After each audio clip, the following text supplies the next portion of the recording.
si hay una mejor o peor justicia, si hay una mejor o peor experiencia, si el servicio de justicia está mejor o peor evaluado, bueno, nosotros tenemos mucho que ver en eso. Ahora, nosotros también administramos y también sancionamos. Si hay o no hay satisfacción, seguro nosotros alguna cuota de responsabilidad tenemos.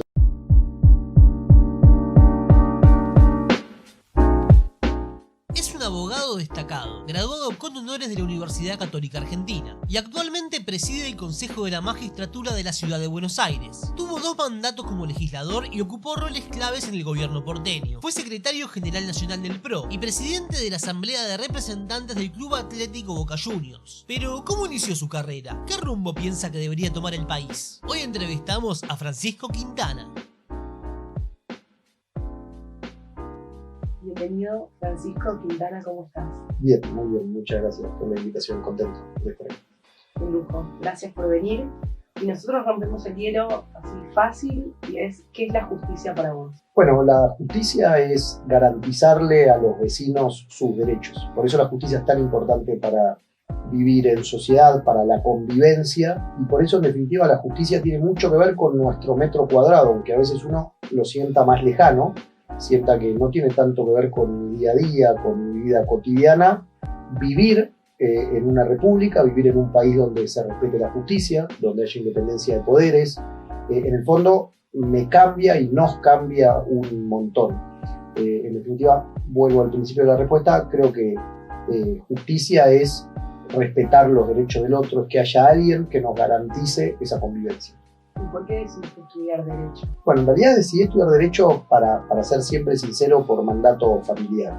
Vengo de familia de padres abogados, me tiraba ya en el secundario la cosa pública, tenía claramente vocación por lo público, así que la tensión estaba entre seguir el mandato familiar y estudiar Derecho al igual que mis padres, o animarme a alguna carrera como ciencia política. Terminé estudiando Derecho, decisión que hoy reivindico, porque a pesar de que mi presente tiene mucho que ver, obviamente, con mi formación, también me doy cuenta que aplico lo aprendido en la carrera a lo largo de distintos roles.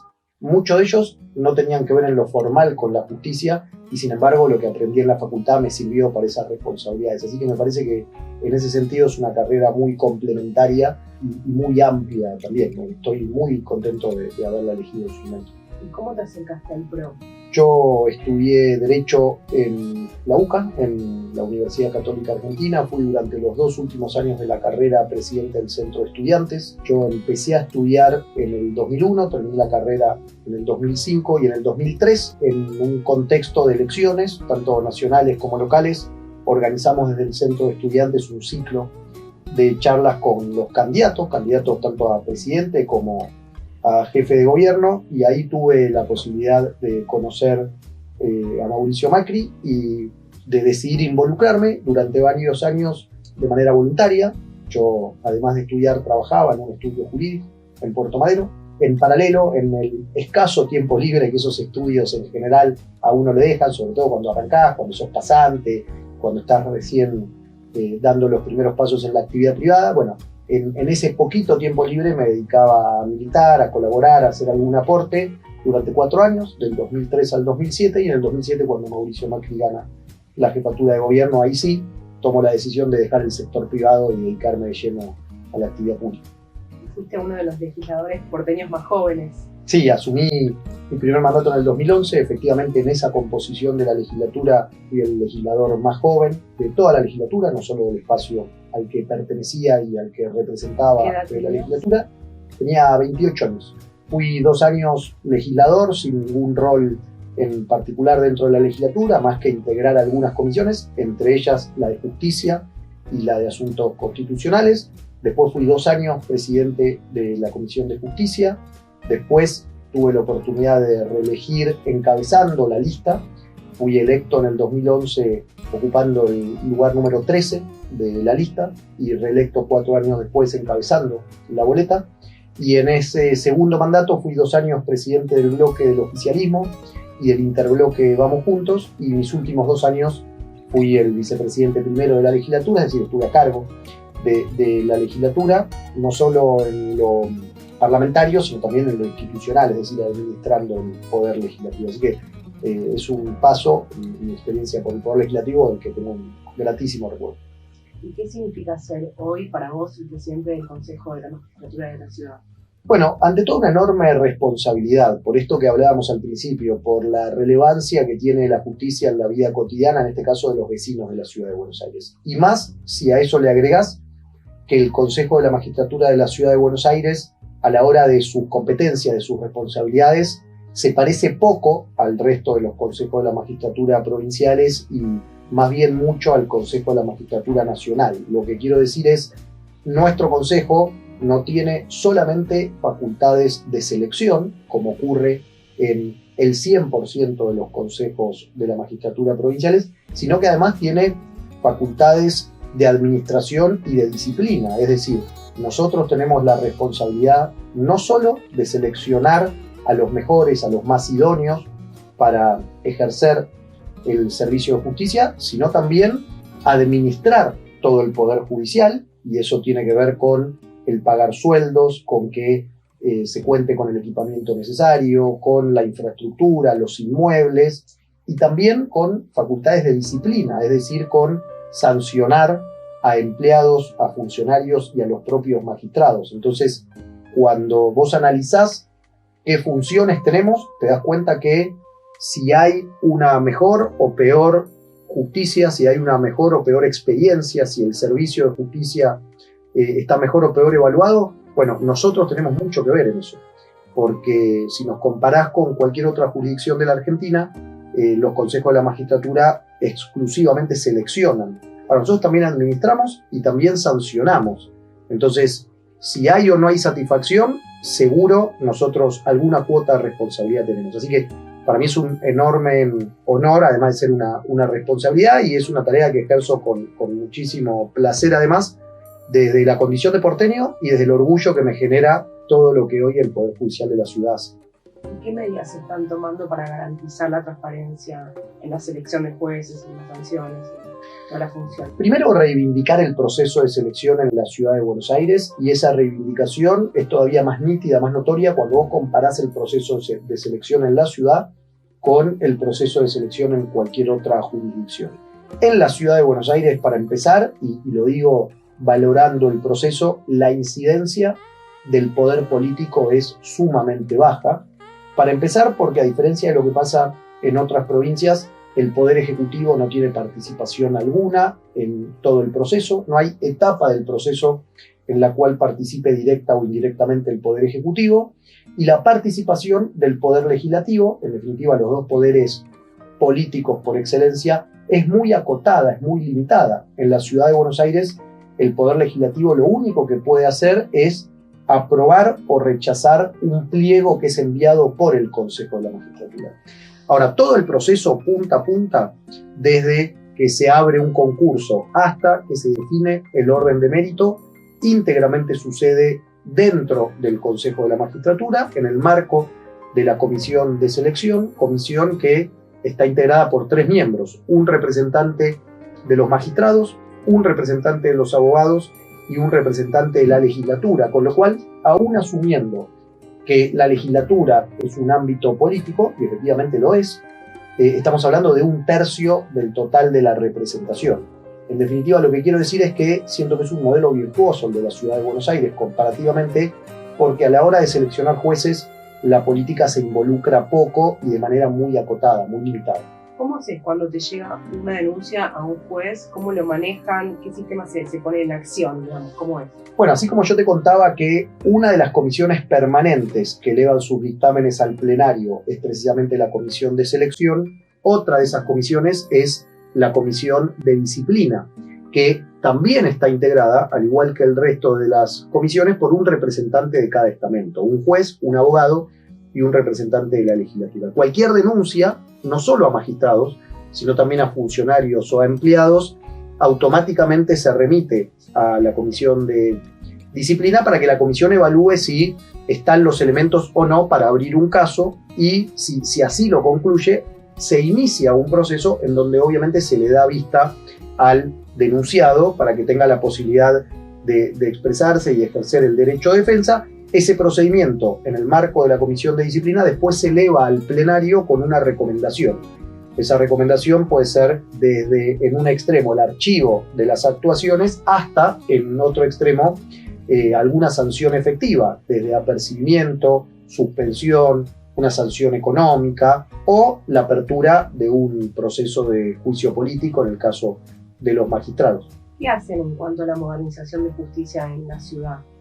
¿Qué medidas toman? Bueno, es una pregunta muy actual porque mi sensación es que el post-pandemia nos obligó a acelerar procesos. En definitiva, post-pandemia nos dejó algunas herramientas o algunos aprendizajes que al día de hoy seguimos implementando o manteniendo, es decir, lo que arrancó como algo excepcional se convirtió en regla.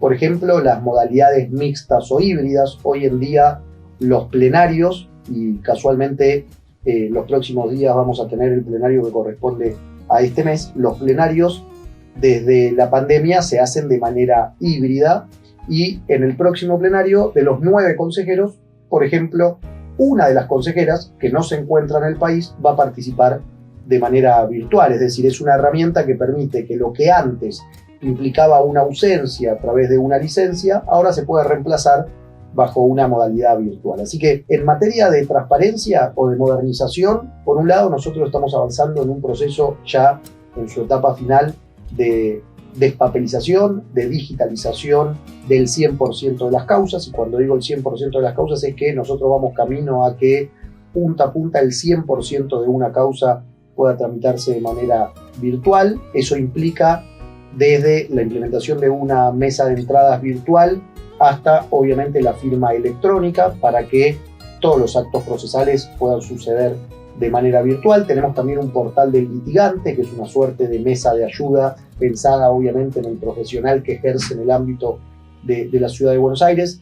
Tenemos un 0800 que funciona a las 24 horas para recibir denuncias, las cuales automáticamente se vuelcan de manera digital. En definitiva, tenemos distintas herramientas a propósito de la modernización que nos permiten haber avanzado muchísimo en la pandemia, que prácticamente el servicio de justicia no se haya visto afectado durante la pandemia, y hoy haber hecho el análisis de, sobre esas herramientas, cuáles son útiles para mantener inclusive post pandemia, con lo cual hoy tenés esa convivencia entre ambos sistemas que nos permiten hablar de un poder judicial, diría yo, muy de avanzada, por lo menos a nivel nacional. ¿Cómo es el vínculo entre el Consejo de la Magistratura y otras instituciones judiciales? Bueno, para empezar, a nivel federal existe un ámbito formal que es el Foro Federal de Consejo de la Magistratura y Jurados de Enjuiciamiento, FOFECMA, que integran los consejos de la magistratura de las 24 provincias y el Consejo de la Magistratura Nacional. Ese es un organismo de aprendizaje, de intercambio, con un espíritu colaborativo. Es un ámbito en el cual cada consejo está representado por un miembro titular y un miembro suplente.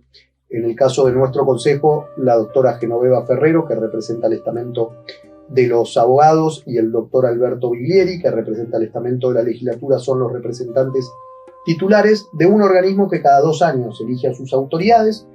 En el periodo vigente, la provincia de Mendoza tiene la presidencia y la ciudad de Buenos Aires la secretaría general. Y ese foro organiza trimestralmente jornadas nacionales, precisamente con un objetivo de generar un espacio de intercambio, de aprendizaje, de colaboración a partir de las distintas realidades. Así que es un ámbito de muchísimo valor porque es la posibilidad cada 3 meses de juntarnos con nuestros pares de todo el país a aprender, a intercambiar, a conocer una determinada situación, cómo la lleva o la maneja otro consejo. Así que es un ámbito muy rico y en el cual la ciudad de Buenos Aires tiene un rol activo. La ciudad de Buenos Aires ha presidido este foro en 2 ocasiones. Actualmente ocupa la Secretaría General en un ámbito en el cual participan todas las provincias, pero también el Consejo Nacional. ¿Cuál es tu visión para el futuro del Consejo de la Magistratura y de la ciudad en cuanto a la justicia?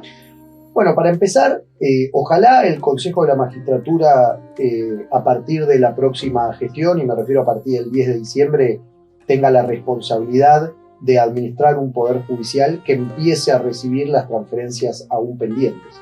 Eso implicaría obviamente otra dimensión, otro volumen, otra responsabilidad en la tarea, pero en el fondo implicaría ni más ni menos que cumplir con lo que indica la Constitución y asemejar la ciudad de Buenos Aires al resto de las jurisdicciones. Eso debería traducirse de cara a los porteños en una justicia más ágil, más eficaz, más cercana, y ojalá a partir del 10 de diciembre, y digo ojalá porque al final del día es una decisión que hoy pasa fundamentalmente por la política, pero ojalá a partir del 10 de diciembre se pueda avanzar y que ese avance además sea con la respectiva partida presupuestaria como indica la norma también.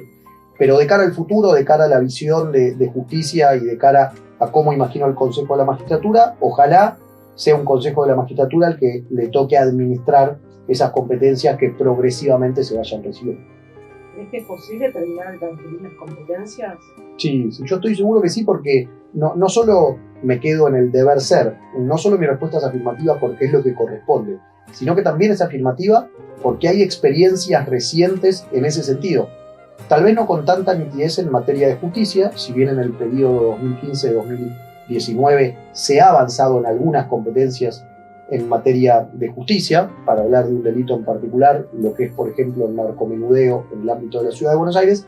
Ahora, cuando vos ves otros ejemplos, la policía, para hablar de uno paradigmático, evidentemente, si se pudo avanzar en materia de autonomía en otras agendas, no hay razón para que no se pueda avanzar en materia de justicia. Así que, ojalá, en otro contexto político a partir del 10 de diciembre, gobierno nacional y gobierno de la ciudad se pongan de acuerdo en este sentido. ¿Crees que hay una pica entre la nación y la ciudad? Sí, creo que sí. Por eso hablaba de otro contexto, porque en la expectativa de que gobierno nacional y gobierno de la ciudad vuelvan a convivir bajo un mismo signo político, creo que eso podría generar las condiciones que a lo mejor no existieron en estos 4 años para que se avance.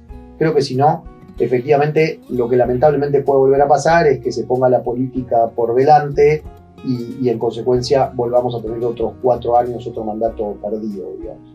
¿Qué opinas de los ataques al Poder Judicial? Bueno, yo creo que en general estamos viviendo en estos últimos 4 años una época de mucha gravedad institucional, donde nos hemos encontrado una vez más con una agenda que impulsa el oficialismo a nivel nacional, que poco o nada tienen que ver con las prioridades de la mayoría de los argentinos, con una inflación proyectada del 150% anual, con un 40% de pobreza, con un 40% de informalidad laboral. Evidentemente, las preocupaciones de la mayoría de los argentinos me da la sensación que pasan por estos temas y sin embargo el gobierno nacional pretende avanzar sobre la justicia permanentemente buscando el condicionamiento, buscando la amenaza, con distintas estrategias y con distintos proyectos, desde la tan ambiciosamente presentada reforma de la justicia hacia principios de la gestión, cuando estábamos entrando en plena pandemia y cuando los argentinos estábamos viviendo momentos de mucha angustia, mucho nerviosismo, la agenda del gobierno claramente pasaba por otro lado, hasta más recientemente el proyecto de juicio político a la Corte. Creo que en general hay que dejar trabajar a la justicia de manera independiente. Sin dudas hay un potencial de mejora enorme en lo que respecta al Poder Judicial, pero sin dudas también este no es el camino. Los remedios que pretende aplicar el gobierno nacional, en el fondo, probablemente nada van a mejorar a la justicia, sino que lo que buscan es la propia mejoría, ¿no? ¿Cuáles son tus expectativas si llegara a ganar el PRO?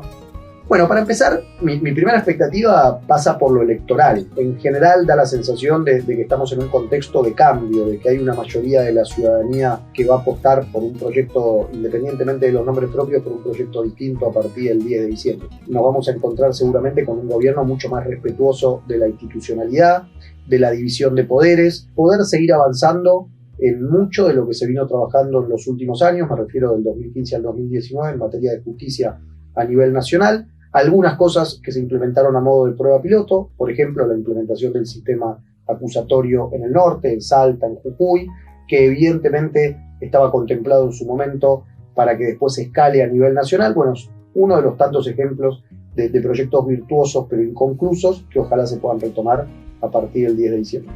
Como ex directivo del Club Boca Juniors, ¿cómo ves hoy el club?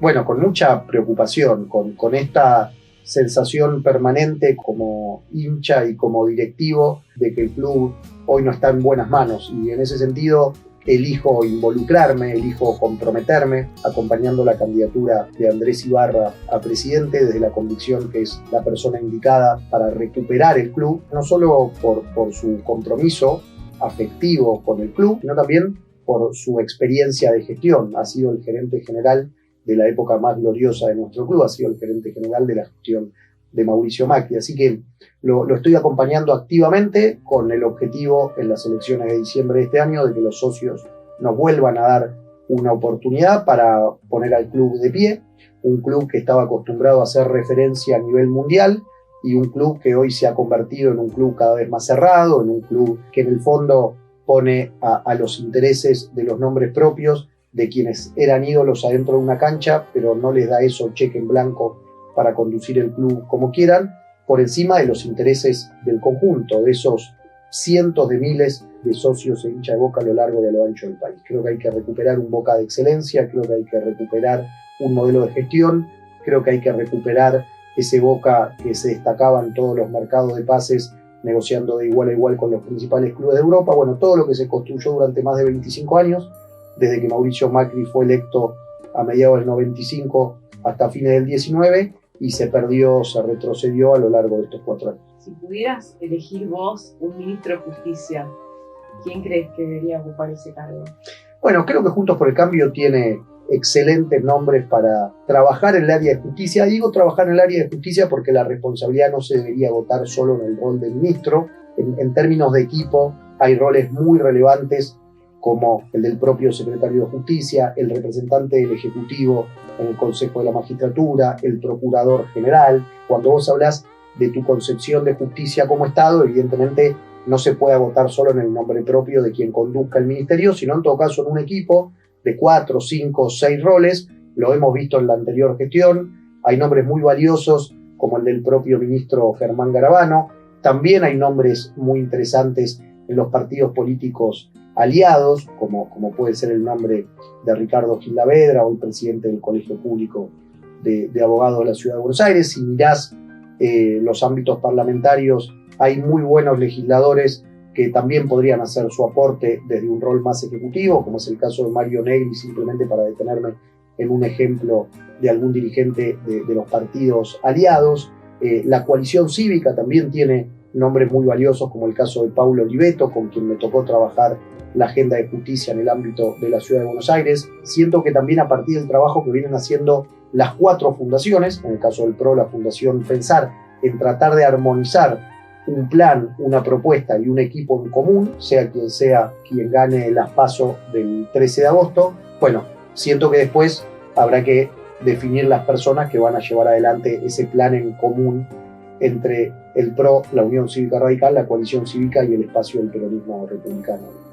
¿Ves que la vacante de la Corte debe ser ocupada por una mujer? Sí, estoy seguro que sí. Sí, creo que corresponde y ojalá sea parte de la agenda prioritaria del próximo gobierno. Digo, está claro que a 6 meses de terminar este gobierno no tendría ninguna expectativa en que vaya a haber novedades, más cuando el gobierno ha elegido confrontar abiertamente con la actual composición de la Corte, pero sí creo que es de las primeras medidas que debería tomar el próximo gobierno, sobre todo para transmitir previsibilidad. Creo que el próximo gobierno debería ser un gobierno en términos de institucionalidad, que en cuanto a la justicia, una de las primeras medidas que tome sea precisamente el cubrir esa vacante, y a la hora de cubrirla estoy seguro que debería ser con una mujer. Además, porque cuando vos analizás, por ejemplo, la situación de las cortes provinciales, y no estoy diciendo que sea el único ámbito donde hay que mirar, pero para usarlo de ejemplo, te das cuenta que hay magistradas sumamente prestigiosas que tienen la idoneidad para cubrir una vacante en la Corte. Por último, ¿qué le dirías a un estudiante de Derecho o a alguien que se está por recibir? Primero, si ya está en el tramo final de la carrera, reivindicar la elección. Creo que cuando uno empieza el camino de desarrollo profesional, sea en el ámbito que sea, se va a dar cuenta que es una herramienta para desarrollarse en la vida con muchísimas opciones. Y segundo, que si aquel que está en los últimos años de la carrera siente que tiene algo de vocación por lo público, el derecho seguro le va a dar muchísimas capacidades para desempeñarse en la función pública independientemente de donde quiera hacerlo. Así que también le diría que se animen, que prueben. En lo personal me costó mucho la decisión del tránsito entre lo privado y lo público, porque arrastraba los prejuicios en relación a la inestabilidad, a las condiciones de la administración pública, y es una decisión de la que hoy me enorgullezco. Bueno, ojalá que aquellos que estén en los últimos años de la carrera, que en el fondo sientan que tienen menos para perder, se animen a dar ese paso, se animen a comprometerse, se animen a participar, se animen a probar, sabiendo que en el mejor de los casos es acumular experiencia y desandar otro camino, digamos. Gracias, Francisco. A vos, gracias.